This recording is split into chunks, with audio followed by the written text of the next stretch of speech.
Most deals do need some money, but it doesn't have to be your money. I guarantee a lot of people say, not got enough money on there. It's one of the biggest problems that people face. But actually, I don't think it's really a lack of money. Well, how much do you actually need for you to achieve your goals? Now, very often when people are out finding great deals, they think, well, what if I can't fund these? And I think actually, sometimes people don't take the necessary action. They know what to do, but they don't actively go out to find deals because they're worried, if I find a deal, will I be able to finance it? And so actually, not having finance in place can really stop you moving forward. So that's why I want to cover this right now. We'll talk more about finding deals actually tomorrow, but I want to talk about a little bit of an introduction to creative finance. So first of all, why should you be using creative finance? Well, really, funding is one of the biggest challenges faced by most investors. And the reason is because at some point, we all run out of money. No matter how much you've got to start with, or you may not have much to start with, but at some point you'll run out of your own cash. And most investors just stop. What they do, they might understand the benefit of investing. They might say, okay, well, I've got some equity in my home. I can release that. I'll take some money out, use that as deposits to buy a few investment properties, and then they run out of cash. They have to wait until those properties go up in value. They refinance them, and then they can go again. The problem with that is you've got to wait for years. And especially right now in the market where there's such great opportunity, well, maybe we need some alternative ways of funding some of the deals. And that's what I really want to give you an introduction to now. And then we're going to talk a lot about this over the next few days. So most deals do need some money putting in. Okay, and I think we need to recognize that. But here's the key distinction. It doesn't need to necessarily be your money. So let me say that again. Most deals do need some money, but it doesn't have to be your money. Now, you might be sitting there thinking, well, that's all very well for you, Simon. You've been doing this a long time. But what about me? I'm new. Who on earth would fund my deals? Why would someone lend me money to find deals? And, you know, I think if the deal is good enough, you will find people who want to come and fund those. But that's the point. It has to be a good enough deal. I think a lot of people, they don't have money, they don't know how to find deals, and they're never really going to move forward. So as long as you know how to find great deals, then there will be people who will be able to fund them. Now, I talked earlier today about beliefs, and there are sometimes limiting beliefs that might hold us back. And understandably, most people think, oh, I could never afford that. They look at a property, I could never afford that particular property. But in fact, what they're doing is they're focusing on limitation of their own resources. Because yeah, there's a certain amount you can afford, and there's some things that you, with your cash, would not be able to afford. But you've got to change the way you think.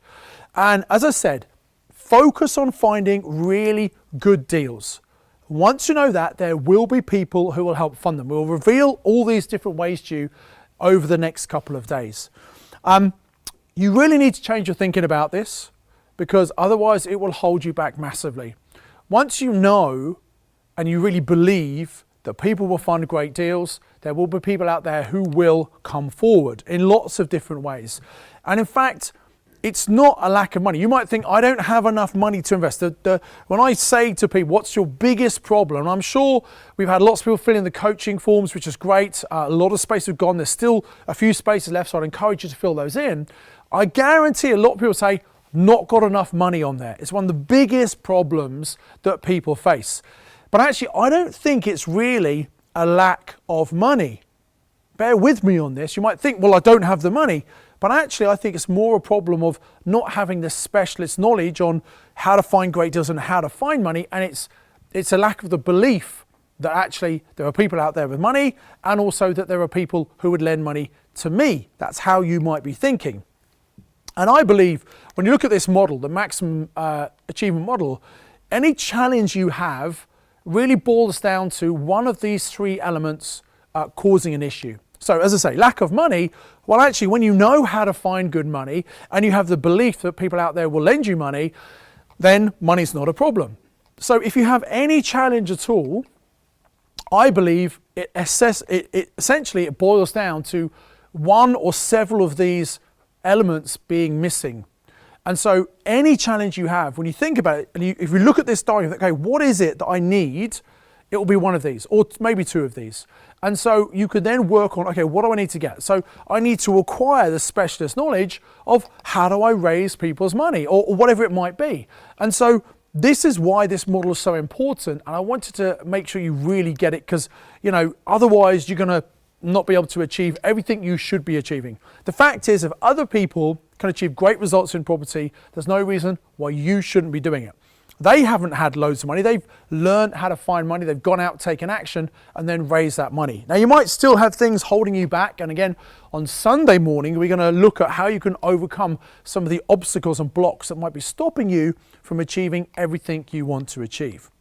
But what I want to do for the moment is get you to focus in on, well, how much do you actually need for you to achieve your goals?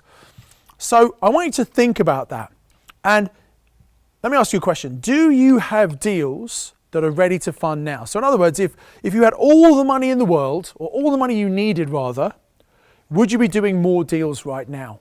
And if the answer to that is yes, well, that's great, because we're going to help you solve this money problem. If the answer is no, well, you haven't got deals yet, then you really need to learn about finding great deals. And we're going to talk about that more tomorrow morning, so that's going to be really relevant to you.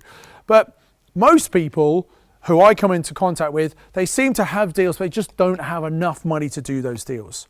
So what I'd love you to do is, for a minute, I'd like to think about, what are your property goals for the next 12 months into 2021? And what are your property goals? So maybe you say, well, I would like to maybe replace my income, and I'm earning £4,000 a month now, so I need to be generating 4K per calendar month from my property investing. Now, it's going to be different for everyone. I like to think about, what are your property goals? And let's start with the goal that you want to get. What's the end in mind, as Stephen Covey would say? What do you want to achieve? So that's the first thing. So I want you to think about that. What's the result you want? And then put that down in writing. In your workbook right now, what's the result you want to achieve? Let's say by the end of 2021. So what's the goal you want in terms of cash flow coming in per month into your property business? Okay, so just write that down. How much do you need? Now, for you to be able to do that, to generate 4K, how much property do you need to buy or control to give you that income? So let's think about this. So let's say, and I'm going to make the numbers really simple just for ease here. Let's say that you're going to get HMOs, for example. That's not the only strategy, but it's a very popular strategy because it's so quick to generate cash flow. Let's say you're going to get HMOs that give you 1K per month. So very simply, I need 4 of those, 4 properties. Now, based in the area in which you're investing, how much would an HMO cost you? So here in the Midlands, again, can vary. I'm actually just buying one right now. It's a bit of a motivated seller, but I'm buying one for 185,000, 6-bed HMO already set up. I probably need to spend about 15,000 on it, tarting it up. But really, I'm getting one for effectively 200,000 here. Okay, so let's say you're buying HMO. So you just do this calculations for yourself. How much do you need in total? Right, let's say 4K.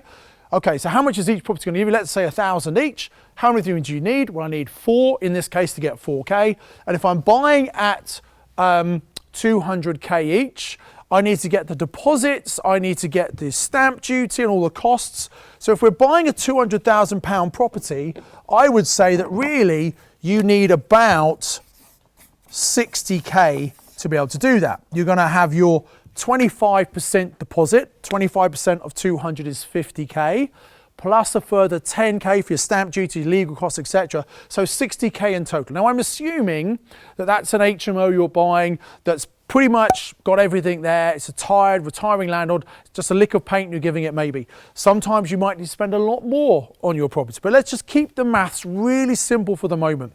So in this case, if I need 60 per property and I'm just going to leave the money in, I've got 4 of them, the total I need, if I had 240K, well, let's round it up to maybe 250. If I had 250K, funds ready for deposits and closing costs, I know I could buy 4 HMOs in my area. So you need to adjust these figures for whatever's right for you. It might be you want 5K or 10K, whatever it is. By the way, you might say, well, I'd love to have 10K a month. And that's a great goal to go for. Many of our students have done that. But I wouldn't set that as your first goal. I suggest your first goal is, what is it you need to actually replace what you're currently earning? If you're only earning 2K a month, well, that's great. You only need to get 2K to replace that income. Now, you might want much more, but the first goal should be to replace the income, to give you the financial freedom, to give you the choice about you do whatever you want with your time. But in this example, it's 4K. That would be 4 properties at 1K each. You need to put in here what's the average value in your area, the ones you're buying, and thus what would, and I guess if you base it on maybe 30%, 25 for deposit, 5 for all the costs, what's 30% of the purchase price, in this case 60, and then you need 4 of these, so whatever that is, multiplied by 4, 240. Hopefully that kind of makes sense. So in other words, you need 240K to achieve all your goals. Now in reality, you probably need less than that, because some of this you might be able to recycle. I'm assuming you've just bought a property, put the money in, you're not doing anything creative. There are lots of things you do. But this is, if you've got this amount of money, whatever it is for you, then you'd be able to achieve your goals in the next year. So I'd really encourage you to get very clear, because I'm going to ask you what this figure is probably tomorrow. So you must have a figure, put a big circle around it, maybe put it on a separate piece of paper, post-it note, put it up on your wall. I need this amount in 2021. Because if you put a stake in the ground and say, that's what I need, it's amazing what you might start attracting to you. So if you had that money, let's say you work out how much you need, I need 250 or I need 5, whatever it is for you. If you had all that money secured and you could then just go out and find the very best deals that you could buy for that money, how would you feel about that? I want you to just close your eyes for a minute and think about that. Because if you had all of that money, it would mean you'd be able to buy all of the properties you need, you'd have the income coming in, and then you'd have the freedom. Now you may love what you do for a living, or maybe you don't, but you get to choose how you spend your time, because with this coming in, you no longer need to trade your time for money. And I want you to think about that and feel, what would that feel like? What would that mean for you, your family, your loved ones, if you had this income coming in? And so you had the choice about what you do with your time. Really powerful thing. Then I want you to think about, and hopefully that feels good, right? Now I just want you to think about, well, what happens if you don't get the money? What happens if you don't raise any money next year? Because maybe that means you're stuck in the same place and still doing the same thing. And actually I believe if you're not growing, if you're not expanding, if you're not doing more, you're probably dying really. So we need to move on, we need to evolve, we need to be getting extra income coming in. We've all seen, because of this lockdown, how risky it is having one stream of income. That might be your job or your business. Now we've seen some pretty big companies say, no, we're shutting up shop, we're not coming back, which is pretty terrible, right? I mean, I really feel for the people who are going to be losing their jobs, but it's not going to be good. But you can decide, are you only going to be on the negative side of that, being a victim, or are you going to decide to actually take personal responsibility? And some things you can't control, but you can focus on the things that you can control.